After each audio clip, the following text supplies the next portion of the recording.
Début 2010, le Centre de gestion des Landes a mis en place une nouvelle offre de services pour accompagner les collectivités territoriales dans la formalisation de leur document unique d'évaluation des risques professionnels.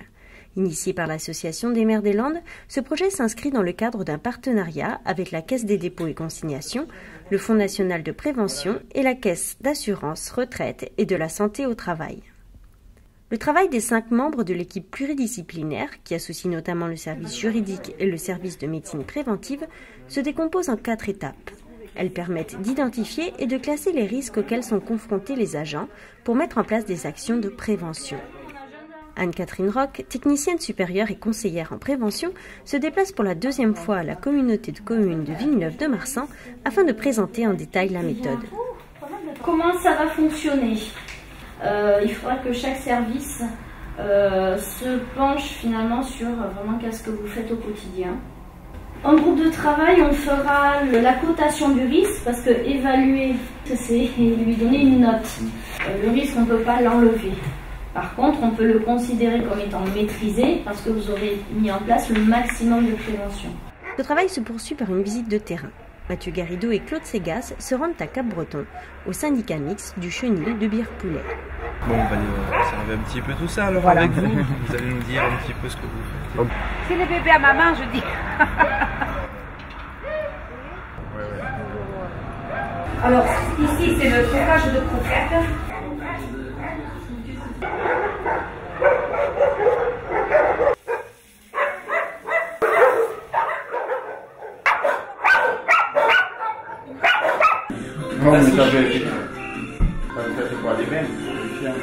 L'étape suivante consiste en la validation des risques répertoriés lors de la visite de terrain et par le tableau de recensement renseigné par les agents concernant l'ensemble de leurs activités et les matériels utilisés. Anne-Catherine Roch rencontre le personnel de la petite enfance de la commune d'Ondres. Et donc le but, c'est que vous validiez et vous donniez votre avis ensuite sur si vous considérez que le risque qui ont été trouvés, vous les considérez comme maîtrisés, ou s'il y a encore de la prévention à faire, et à ce moment-là, quel type de prévention il serait possible de mettre en place.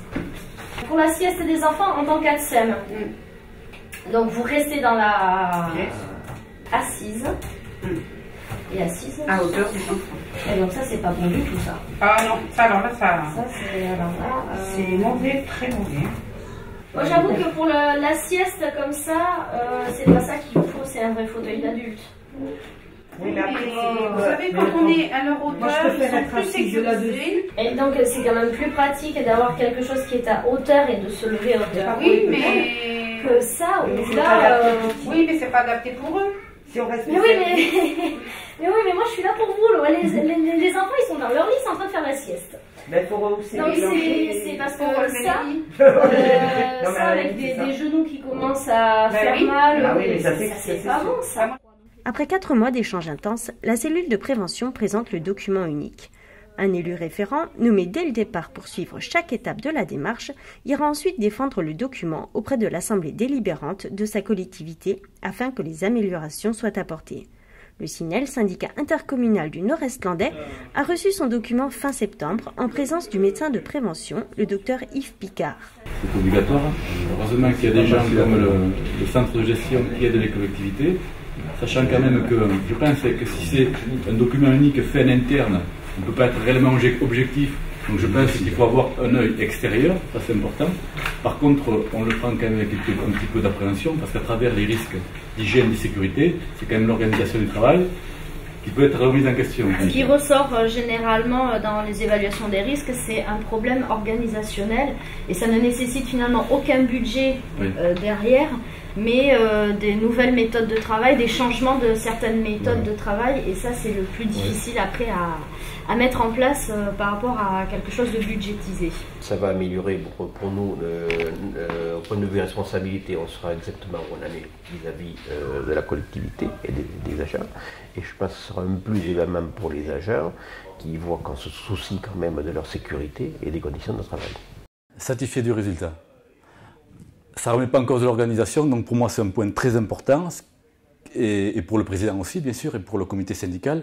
Donc ça veut dire que finalement, on ne travaille pas trop mal, mais que les petits points aménagés vont régler tous les problèmes. Et effectivement, en investissement, ça ne va pas coûter très cher d'apporter énormément de sécurité aux personnes qui travaillent avec nous.